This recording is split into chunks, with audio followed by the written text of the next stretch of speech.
Hello ಎಲ್ರಿಗೂ ನಮಸ್ಕಾರ, good morning. ಇವತ್ತು ವೆದರ್ ತುಂಬಾ ಸೂದಿಂಗ್ ಆಗಿತ್ತು ಬಿಕಾಸ್ ನಿನ್ನೆ ರಾತ್ರಿ ಮಳೆ ಬಂದಿತ್ತು.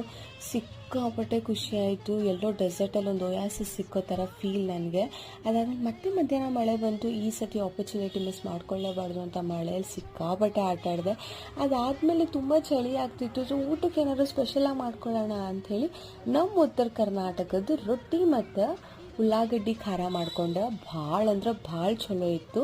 ನಂಗಂದ್ರೂ ಭಾಳ ಇಷ್ಟ ಆಯಿತು.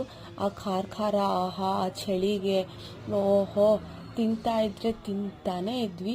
ಇದು ಭಾಳ ಅಂದ್ರೆ ಭಾಳ ಈಸಿ ಮಾಡೋದು. ಬರೀ 3 ಇಂಗ್ರೀಡಿಯೆಂಟ್ಸ್ ಬೇಕು: ಉಪ್ಪು, ಖಾರ, ಅರಿಶಿನ ಹಾಗೂ ಉಳ್ಳಾಗಡ್ಡಿ. ಇದನ್ನ ಎಣ್ಣೆಗೆ ಹಾಕಿ, ಸ್ವಲ್ಪ ಎಣ್ಣೆಗೆ ಹಾಕಿ ಚೆನ್ನಾಗಿ ಫ್ರೈ ಮಾಡಿದ್ರೆ ನಿಮ್ಮ ರೆಸಿಪಿ ರೆಡಿ. ಸೊ ನೀವು ಮಾಡಿಬಿಟ್ಟು ತಿಂದ್ಬಿಟ್ಟು ಹೇಳಿ ಹೇಗಿತ್ತು ಅಂತ. ಚಳಿಗಾಲಕ್ಕೆ ಒಂದು ಸೂಪರ್ ಆಗಿರೋ ರೆಸಿಪಿ ಅಂತಲೇ ಹೇಳ್ಬೋದು. ನಾನಂತರೂ ಊಟನ ಸಿಕ್ಕಾಪಟ್ಟೆ ಎಂಜಾಯ್ ಮಾಡಿದೆ. ಸ್ಟೇ ಟ್ಯೂನ್ಡ್, ಬಾಯ್.